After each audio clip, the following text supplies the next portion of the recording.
Bagong labas kasi ito mga tol ng TDD Philippines. Yung ilaw natin, TDD Road Raptor ng TDD Philippines.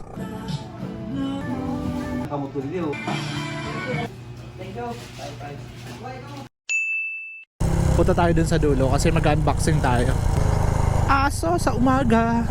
At nakabili nga tayo ng paglalagyan mas matibay at iwas kalawang, stainless bracket. At magdi-DIY na lang kami ni Papa Ron doon. So full vlog natin to, kaya tapusin nyo hanggang mamayang gabi at itatry natin kung gaano kaliwanag itong TDD auxiliary lights. Okay, papakita ko sa inyo kung gaano to kaganda. O dito na natin para yung background natin mamaya dun sa dagat. Okay, ito yun mga tol. Ito yung stainless na ipapakabit natin. Dito natin lalagay. Ito yung dati kong ilaw. 30 watts lang to. Yung ipapalit natin 50 watts per ilaw. So meron siyang total na 100 watts. Ganda ng view. Okay, unbox natin. Andito, ito yun mga tol. So TDD auxiliary lights from TDD Philippines. Ayan solid. Ito ay collection ng TDD Nightcrawler. Bagong labas kasi ito mga tol ng TDD Philippines. So wala pa siya sa website nila. Makakabili lang kayo ng mga ilaw ng TDD Philippines ay sa website nila. Unbox natin mga tol. So meron siya ditong sticker and syempre yung dalawang ilaw. Ito yun mga tol. Ito yung balas niya. Labas natin yung isa. Sarap pakinggan ng mga demotor na bangka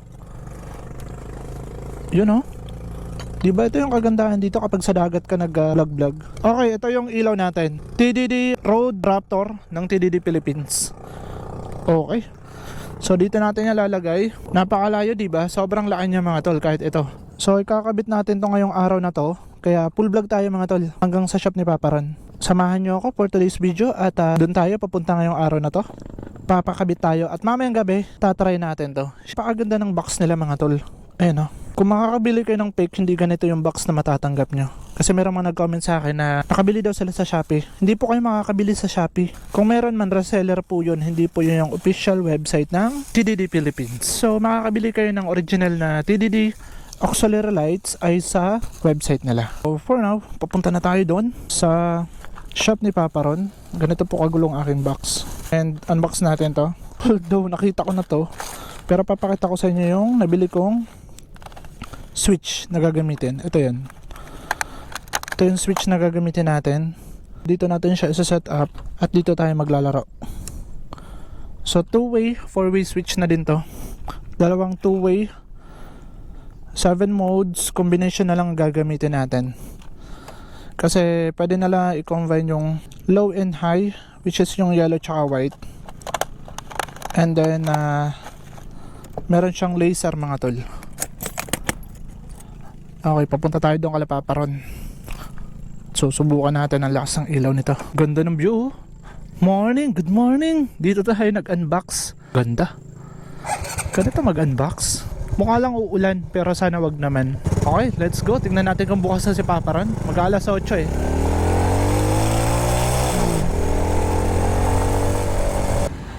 So guys, dito tayo magpapakabit ng ilaw. Ayan RC Motorcycle Repair Shop. Kay Papa Ron to. Dito yan, pakapasok nyo sa kasiguran. Pinasok na ni Papa Ron yung motor natin. Shoutout Papa Ron.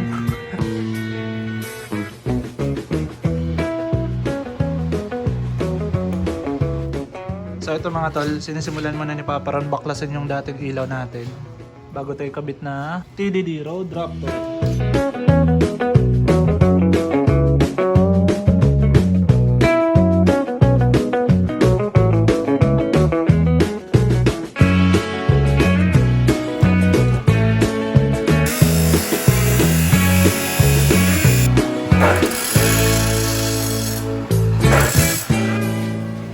Susunod na gagawin ni Papa Ron, babaray na itong holder nitong ilaw natin, bubutas. Yun, kapag dito kayo paggawa, napakasulit gawa ng kompleto yung gamit. Ito mga pagputo ni Papa Ron, kaya napakadali lang. Baka Papa Ron yan.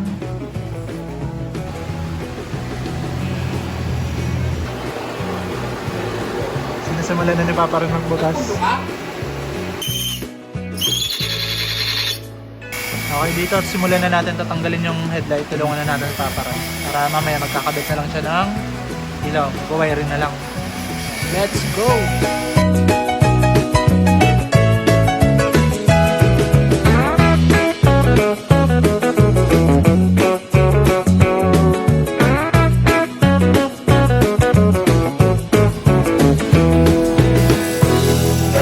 Paparad. Marathon.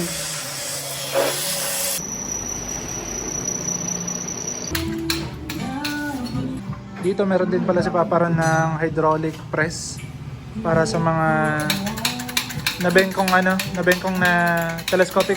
Tama, Paparan na. Tsaka ano pa? Connecting rod. Ito yung ginagamit na machine ni Paparan.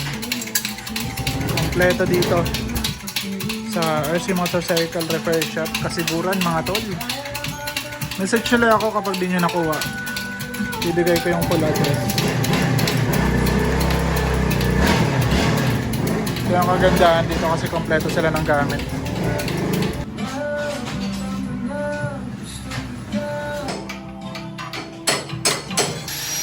So yung binabend ni Paparan kanina, dito natin yan lalagay. Kasi papalitan natin yung dating holder ng paglalagay ng ilaw, stainless na. Ito yan.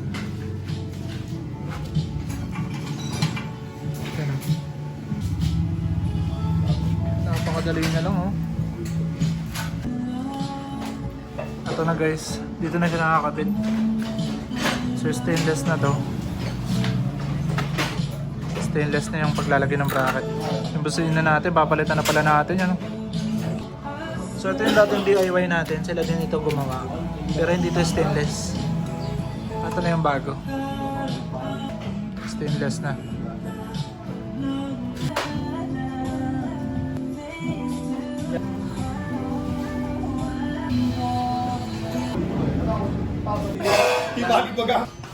Shoutout Wally. Yeah, man. Solid par.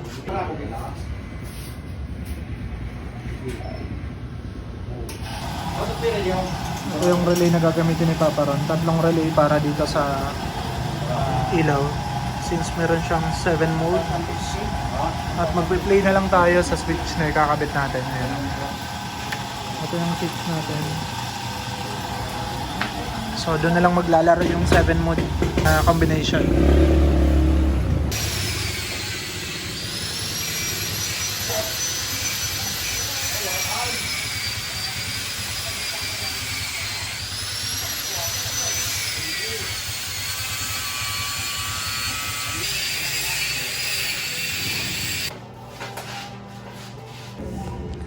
So ito mga tol, sinisimula ng pag-wiring ng para sa TDD natin.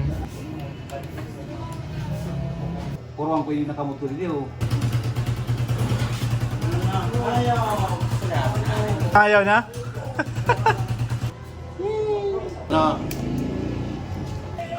Paano ba ito mag-andar ko na yung cams? Naka-wiring na si Paparan. Mga audience tayo dito. Yan. Oh, shoutout! So magtatap na lang ng ilaw.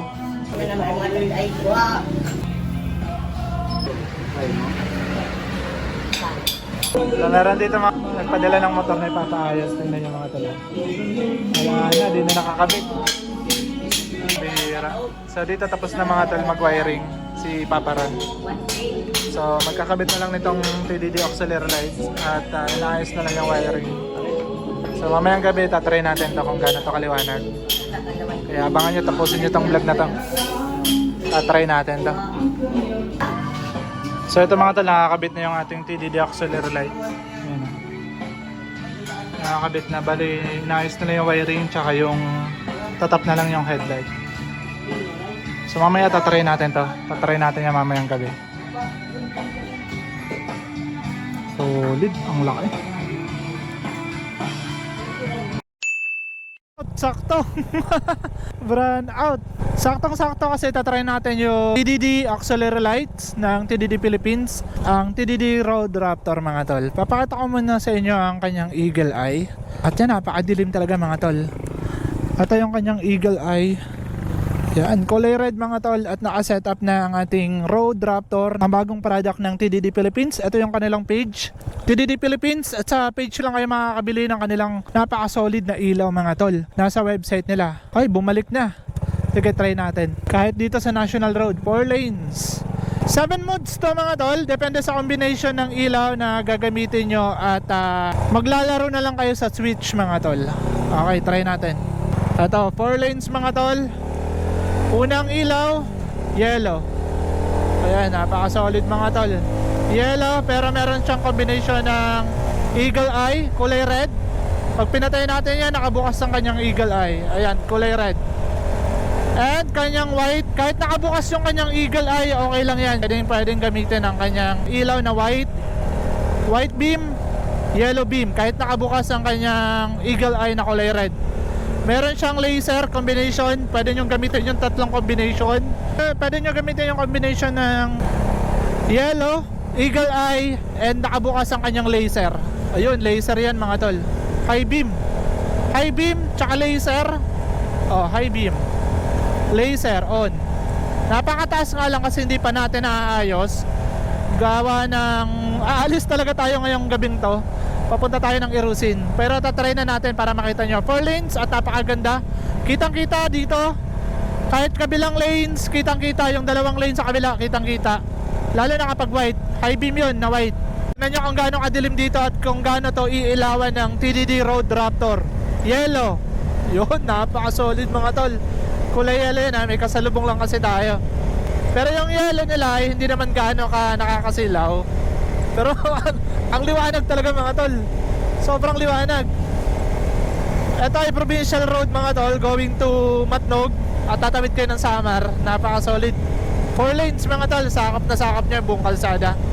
At ang kanyang laser, ito yon. Masyadong mataas kasi hindi pa natin nasa-set. Pero napakaganda mga tol. Napakaliwanag. At wala akong masabi sa ilaw na ginagamit ng TDD Philippines, which is ang xenon lamp. Yun yung gamit nila para lalong maganda ang quality ng lahat ng produkto ng TDD Philippines. Kita talaga yung mga lubak mga tol. Sobrang ganda. Napapatingin yung mga tao sa gilid kung ano yung dadaan. Tingnan nyo naman kung gaano kaliwanag yan. Solid par.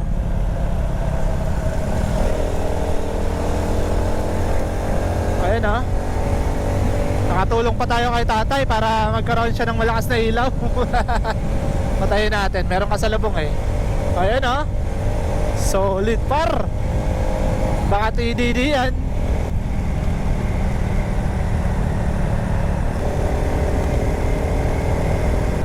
Okay, yun lamang. Maraming salamat sa panonood nyo mga tol. At sundan nyo na lang ang aking vlog. At marami pa tayong mga pupuntahang lugar gamit ang ilaw na to. At ang gamit ang gulong ng Shipa Philippines mga tol. So all goods na talaga at ready to pangatok si Uno. Okay, maraming salamat sa panonood nyo. Puntahan nyo na lang ang page ng TDD Philippines at nandyan ang kanilang website kung saan kayo makakabili ng kanilang mga produkto ng gaya nitong ilaw na napakalakas, which is ang TDD Road Raptor na bagong labas nila ngayon. Napaka-solid mga tol. Yun lamang at maraming salamat sa panonood nyo. Peace out.